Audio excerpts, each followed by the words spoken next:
What are you potentially being irrational about? So, baseball season finished a little bit ago, and now they're starting to come out with these awards, right? Mm-hmm. And how does this affect us locally? How does it affect me? I went and checked out, of course, like everybody else. AJ Hinch, is he going to win the Manager of the Year? And it comes out the American League Manager of the Year is Stephen Vogt, not AJ Hinch. I'm like, okay, let's look deeper. Let's check out the voting. AJ Hinch didn't even finish second. He finished third with one first-place vote. Now, I'm open to the fact that am I just being way too biased here? Am I being irrational? But are you kidding me? Did you see the roster that he put out there? Did you see the starting quote-unquote rotation to be determined almost on a nightly basis? They went into the playoffs. They made the playoffs with less than a 2% chance at one point. They won a series. And my man is third in the AL Manager of the Year voting? Tell me I'm overreacting, Gator. I think you're overreacting. All right, why? You're overreacting. No, go ahead. Because the two guys that finished ahead of him, I think I could see it. All three managers come from the same division, right here in the AL Central. So when you look what Cleveland did, I think it's quite impressive because Cleveland didn't have a great lineup either, and they had to cobble things together, and they won way more games. They won the division running away. Kansas City, another team that played well above their heads. I think they have one player of offensive ability, and somehow they were where they're at. So I get it. I would have loved to have seen AJ Hinch win it, but I totally get why he didn't. And I think what this says is there's a lot of overachieving going on in the Central Division. I'd like to ask Doug a question. Mm-hmm. Doug, why does Gator hate AJ Hinch? Are you kidding me? Dude, I don't know Ramirez, why he hates AJ Hinch. Bobby Witt, head and shoulders above anyone that the Tigers have offensively. They had Tarek Skubal and who else? Guys that they had the Cy Young Award winner. I said Tarek Skubal. Right, yeah, but that's the Triple Crown of Major League Baseball pitching. Hold on, we don't know that yet. Okay. Yeah, he might not win it. He might only get one vote. Yeah, or exactly. He might finish third with one vote. Class A from Cleveland to get it. Is that it?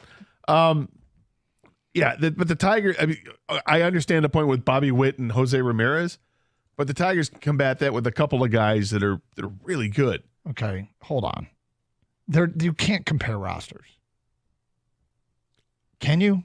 Are we really going to do this? I don't think you can. I don't think you can compare rosters in any way. Well, if you want me to make the case for AJ Hinch, I can make the case for AJ Hinch. I just think it's a stronger case for the other teams. But I love what AJ Hinch did. When they fettered up that pitching rotation, yep. When they literally had 2 and 3 starting pitchers, that's it? I mean, it's unbelievable. The argument for Voigt is that they won the division.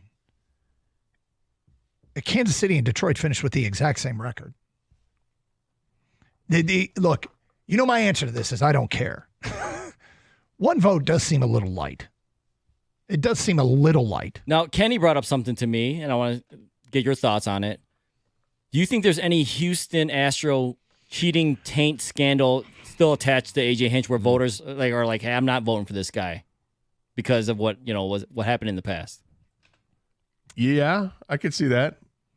I could absolutely see that. I mean, if the guy is eligible, I don't know. Well, is this like the steroid era, guys? It has zero to do with what this vote's about. Yes, I know. This isn't a Lifetime Achievement Award. This is what kind of a job did you do this year? It's like people who would take anything that happened in the past and use it in their Heisman voting. It should be about the snapshot of time that is this season. And that's a misappropriation of selective, altruism to try and apply that to this. Hey, we're gonna include previous ethics violations or perceived or whatever that you want to call them. I don't think it has anything or should have anything to do with it. I'd be awfully disappointed if that's the case for something I really don't care about. Like, Khang, your level of upset on a scale of 1 to 10 is what? I feel like it's definitely higher than I thought it would be. At first, if you would have told me, all right, AJ Hinch's not going to win manager, I'm like, okay, all right, I'm a little upset, but whatever. But then when I saw the voting, he only got one first place vote, I was a little, wow. I guess I'm at like a 8. Okay. Wow, an 8? An 8? I went from I think 5 to 8, like that fast. Okay, maybe Kenny can answer this question. On a daily basis, how angry is the angry Italian? On a daily basis, the angry Italian can range anywhere from like 5 to 10. It just depends. So his lowest level of anger on the day where he's least angry is still 5? The least angry? Nah, he can be pretty chill. I'd give it varies. I mean, you know the angry Italian. But we're talking average. But I'm just saying on average. On average, sure. It could Like be how uncommon is it for him to be totally chill? It's not uncommon. It's not uncommon at all. Okay. But when he does when he gets spicy, he gets spicy. My man gets spicy. So do you not, because you're in the room with him now with Khang? Yeah. Are you seeing some angry Italian in Khang? I saw it build. I saw it start very slowly when he looked on Twitter to find the manager of the year. I saw it. It was a 5 or maybe even a 4. And then the more he talked about it, it's just the steam started to come out of the ears a little bit. More and more and more. It built up. Now he's probably an 8. Well, there it is. Maybe there's others here in Detroit. 8 is awfully high.